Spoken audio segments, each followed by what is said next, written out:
It's the BNB Show.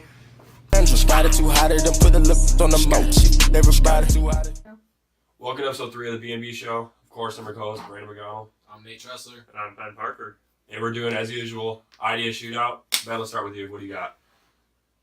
Buffalo Bills going 0-16 this season. What do you guys think? Yes. Okay, anything else to add to that? No. Yes. I think the Bills will find a way somehow to win a game.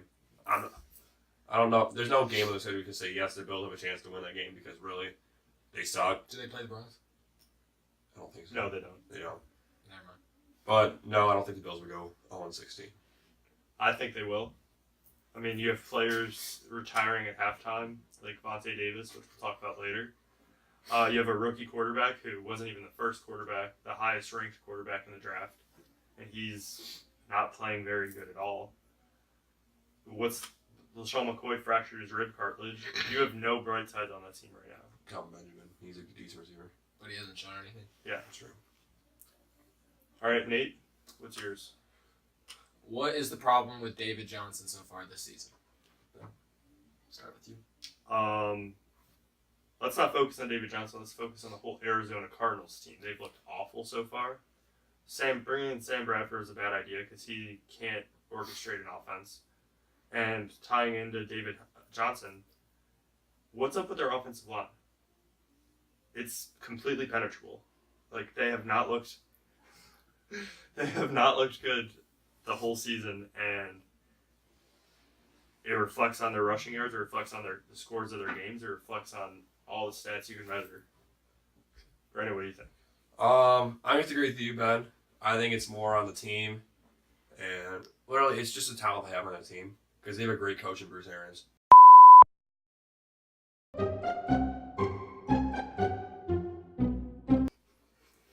Breaking news, Bruce Arians retires. He's back. All right, Nate, what do you think? Wait, I'm not even allowed to finish my statement. No. Nope. Sean? I think it mainly has to do with the injuries coming off of last year, week 1 season-ending injury. It's hard to come back from that kind of injury in the knee, and you see a lot of running backs with their careers being ended from knee injuries, and I don't know if he's ever going to be able to come back from this. All right, I agree with that. Brandon? Rest in peace to my fantasy team. Brandon? Mr. Who? Hot Take? Who is the best running back right now in the NFL? Not talking last year, right now. You go first. He plays over in New Orleans. My man, Alvin Kamara is the best running back in the NFL right now. He's the best receiving back in the NFL. Even when Le'Veon Bell is playing, he's the best receiving back in the NFL. Wait till Mark Ingram comes back. Then you'll see Alvin Kamara's 2 running forward come out. Because that's what Alvin Kamara shines with, that pair back. You saw it last year when he played by himself. He never ran for that greater rushing yards, but you pair him with Mark Ingram. They're so used to that power run game by Mark Ingram, boom, after play after play after play. From Alvin Kamara, that shifty back that can get out. They're not used to seeing that. Yeah. Nate, best running back in the league right now. James Conner. Top 5. I'm gonna have Hot to go take. Wow. Top 5. All right. based on stance. Best running back. I'm probably gonna have to go with Alvin Kamara as well. All of the big name running backs from last year, the ones that have played, because you can't include Le'Veon in that. He has 0 rushing yards over 2 games. He's doing pretty well. Yeah. How many receiving yards? 0. All the big names that you know, like Ezekiel Elliott, David Johnson, obviously Le'Veon Bell. They kind of been in the shadows, especially because Le'Veon hasn't even played. But yeah, I'd have to go with Alvin Kamara just because he's putting up crazy numbers. Even that week 2 performance was obviously not as strong as his first week, but he still put up some good numbers in that. But I think it's a new era. I think a lot of new running backs are going to come in and take over the league because just from what we've seen from the best running backs according to last year haven't shown as much. Who knows what is going to happen this year. All right, guys, I respect your opinions. All right. You want to agree on this one? Respect your opinions. I'm going to have to agree with you guys. Alvin Kamara. BNB second. Shifty. BNB second. This is a You're second. still shunned.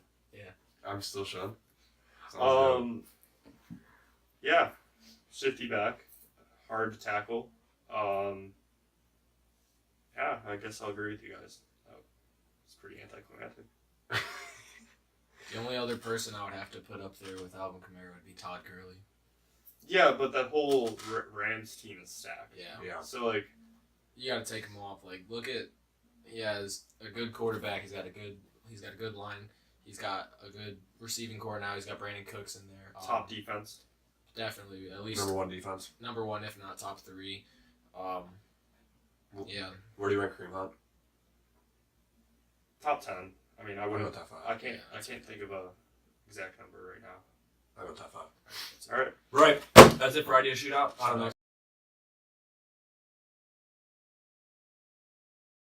Okay, so as I mentioned in the first segment, Vontae Davis quitting on the Bills at halftime. It's like What are your guys' Brandon and Madden. opinions? It's kind of like Brandon and Madden. That is like me, Madden. I suck at Madden. But my opinions about it, I saw what Vontae Davis said. It's about his personal health and you feel he's getting too old, but I don't agree with retiring at halftime. You can at least finish the game or the season and not give up hope in your team. Granted, he plays on the Bills and the Bills suck, but you gotta just give your team hope, and you gotta just not quit on your team like that. That's the way I look at it. It's just, I don't know. I don't like it. Yeah, I agree with Brandon on that. It not only gives your team a bad rep, but it gives yourself a bad rep. And just knowing you went out like that, going out on halftime, you're going to look back at Vontae Davis like, oh, no, that's just the dude that quit on his team at halftime, couldn't even finish a game, Really, let alone the season. So, yeah, I don't agree with that at all. It's a really bad rep on his name. I agree with both of you. In the NFL, you're not only paid for your ability to play on the field, but you're also paid for how you carry yourself and being committed to a team. And the fact that he kind of gave up at halftime, just told his teammates he's not going out there, that's one of the reasons I think they're actually going 0-16 is because you have players that aren't committed to what's going on. You have players that aren't buying into the coach's philosophies. And that's what happens. A veteran just quits on the team. What does that show the young guys? Exactly. They're going to start doing that. Yeah, I see that. All right. Next segment.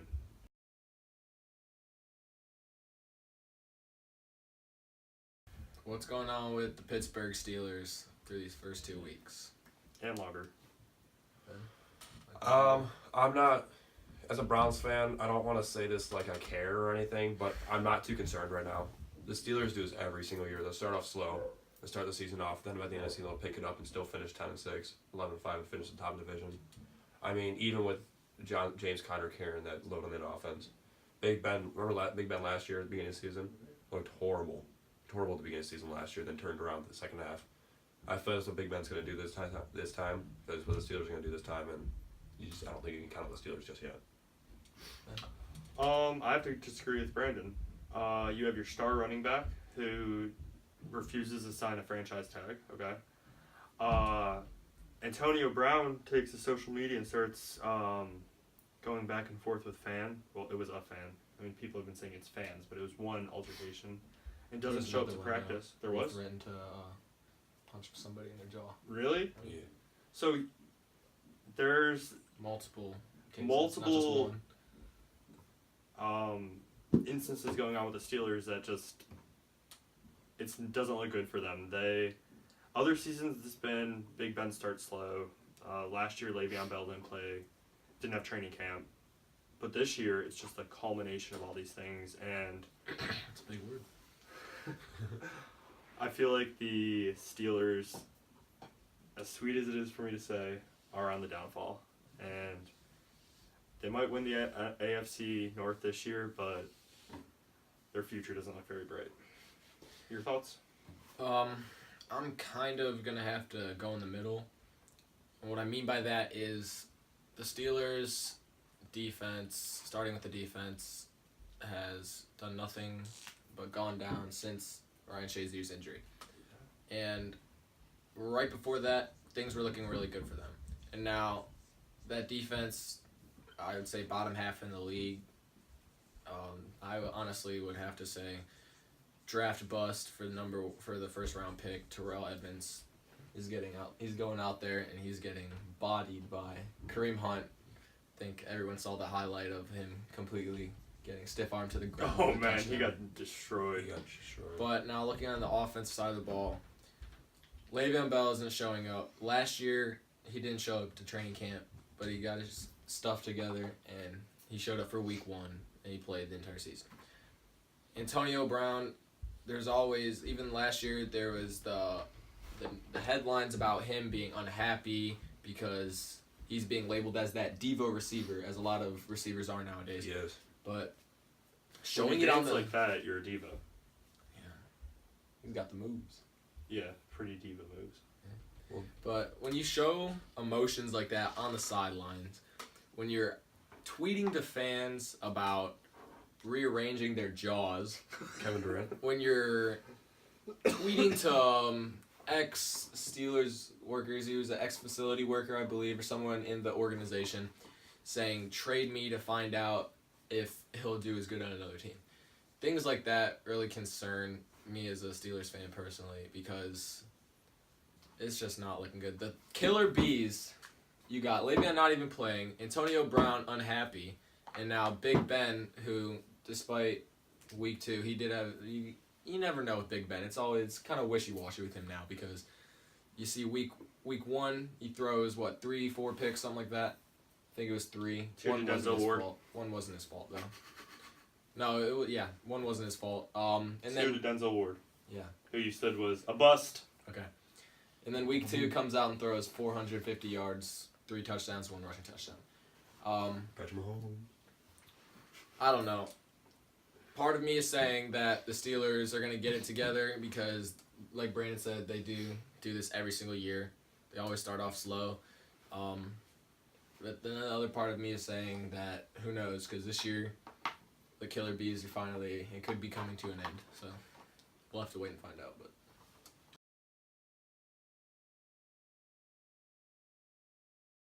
Speaking of diva receivers, how about the recent move by the Patriots to acquire former All-Pro wide receiver Josh Gordon? I'll start with this one. All right. I want to say that I saw it coming, but just because it's the Patriots and this is what they do with virtually every single receiver that has problems on their team. But I mean, I gotta tip my cap to Josh Gordon. Listen, this man is getting in trouble, not even playing. Gets cut from one of the worst teams in the league, is now on the best team in the league. Who wouldn't want to live that life? He's getting paid millions. You want to hear? Jokes aside, I'm not surprised. I think that Josh Gordon is he's gonna do numbers on the Patriots, having a quarterback like Tom Brady, and watch out AFC teams. That's all I gotta say. All right.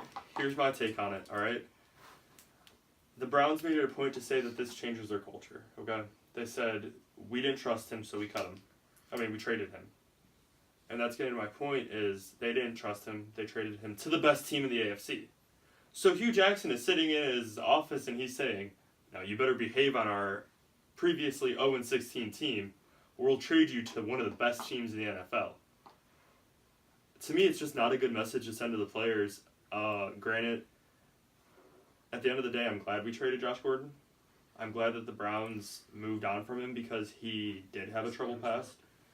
He feels entitled to play. And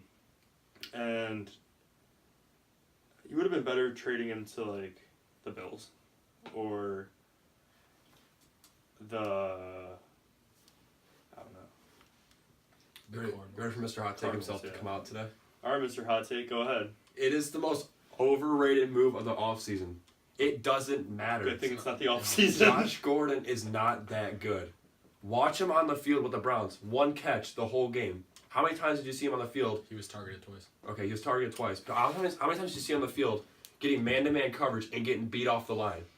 He can't get off the press. Okay, the only way he got on the ball is because Joe Hayden got hurt, and they put in whatever his freaking name is. Josh Gordon's not that good. He's not as good as everybody portrays him to be. He's not as good as everybody thinks he's going to be. Josh Gordon is overrated. the one good season. They're hyping him up to be. Yeah, that was like 5 years ago, and people But the still thing bring it up. is, it's Tom Brady, and he can make any receiver. I mean, look what he did with Chris Hogan. Look what he did with Danny Amendola. What is he doing in Miami? Julian Edelman. I'm not. Let me phrase it. I'm not saying Josh Gordon is not athletic. I'm not saying he's that. I just think he doesn't have the awareness, the drive to do any of the things, or the passion to do any of the things he needs to get done. That's my take on it. You guys probably don't feel the same, but that's my take on what's going on. Good take.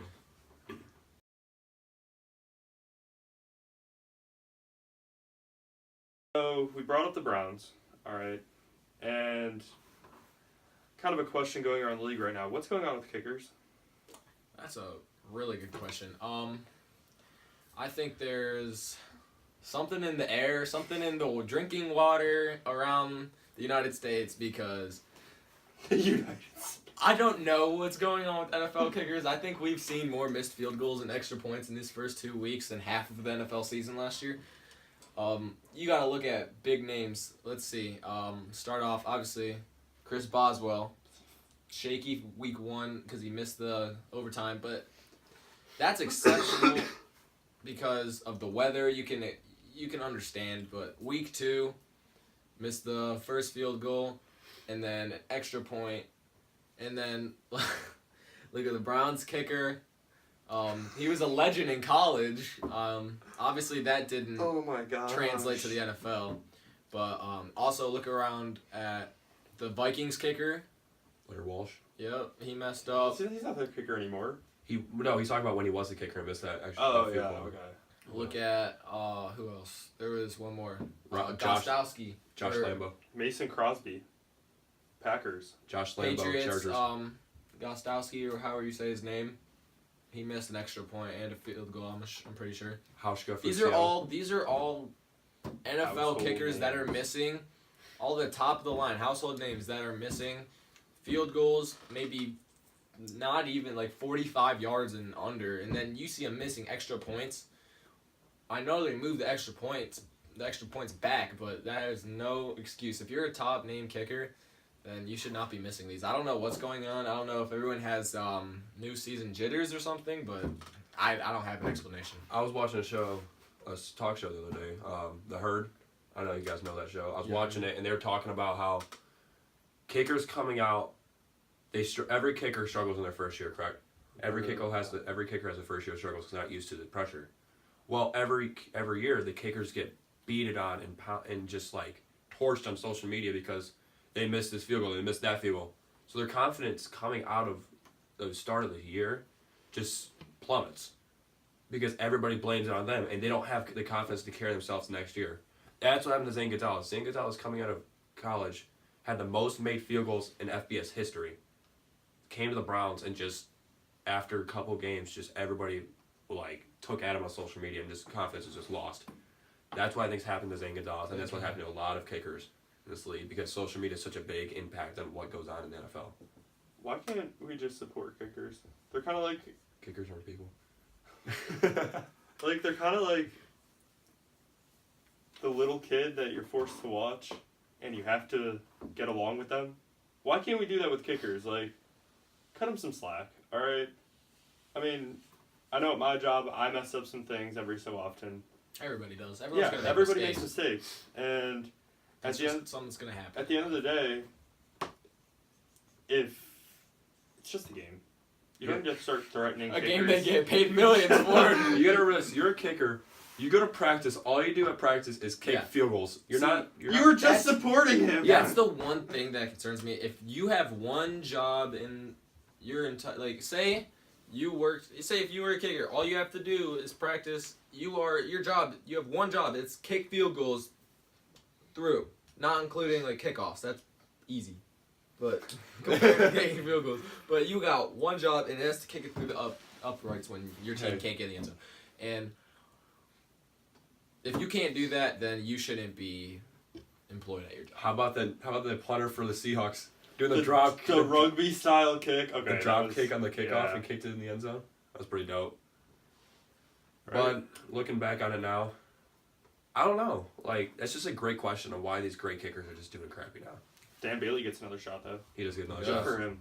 For Dan Bailey.